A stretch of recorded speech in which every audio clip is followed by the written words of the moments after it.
Can you believe that out of all the jewelry boxes I've done, this is the first one I'm keeping for myself? I've never done a jewelry box for myself, but I absolutely love the shape of this one when somebody gave it to me. So I'm taking it apart and cleaning it, as I do with all boxes, and then coming up with a plan that would suit my bedroom.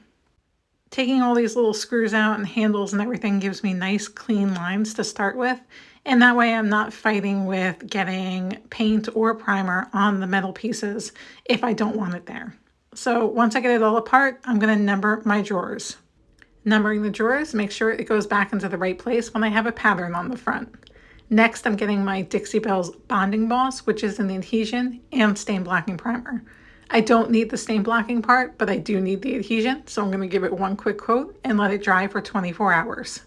I know some aren't going to like this, but I'm going to paint this with the drawers in because I want to paint that little edge on the inside while I'm painting the drawers. That way I'm not getting too much paint in there and making sure that every spot that I need covered with paint is covered. I will take the drawers out and clean them up after I'm done. I'm going to give it 2 coats of this burlap color from the chalk paint mineral line by Dixie Belle.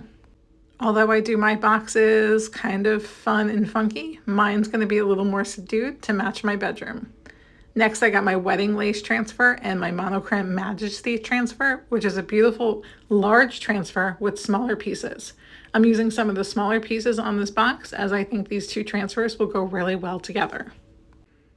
I'm just figuring out how I'm going to lay out the wedding lace transfer, that it runs nice and smooth down the middle, and where I need to center it, cutting off all the extra pieces.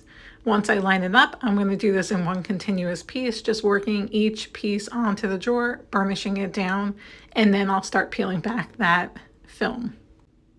I work carefully onto each drawer, making sure that that transfer adheres properly and that it's staying on those drawers. When I'm done, I will take a razor blade and run it in between those drawers to separate them. And then I'll take the drawers out and make sure all the little ends are cleaned up and push down with the soft side of my sanding pad, just to make sure everything is nice and clean before I put them back in and move on to the flowers. So once they're all done, I'm going to get some of my cutout flowers and start layering them. I want some of these beautiful dark velvety looking roses and then some of the monochromed ones in front of it. So I laid that down first, burnished it down just like I did the other transfer, and then layered the pieces on top. I'll do the same with the bottom of the box and have just a layered look across the front of those drawers.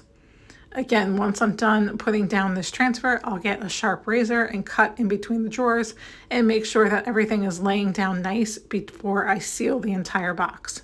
I sealed the entire thing in flat, but you can also do satin or gloss if you'd like. Next, I had one hardware that was missing its little hanging piece, so I had some extras that I'm going to put on these drawers and make them all gold with some gilding wax. Gilding wax is really easy to use. It's an oil-based wax that will cure hard and you can buff it back to a shine. It just gives a beautiful detail to hardware, metal, and other accents.